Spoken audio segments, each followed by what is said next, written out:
بله اوه پنج کسین دیترینه وکو ام بیجین تمام کرن یان بردوامی دانه بوان گرتین بادینان اوی زندان دا زندان آسایشا گشتی لحولیره تمام کرد وانن تینا دادگاه هر چند فتره که کو ام بیجین هندک تینا روانه کرن بو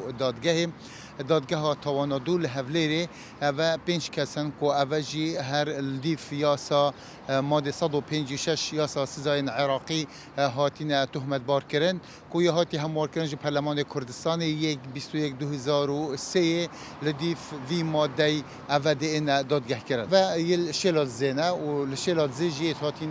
دست سر کرد بله الشازده و مه دادگاه وانایه ام برهوین و کو تیم پارزرا بروانی جوی کیسی بکین با نهی خود گروپ ما همی برهوا لدادگاه لروجا 16 و مه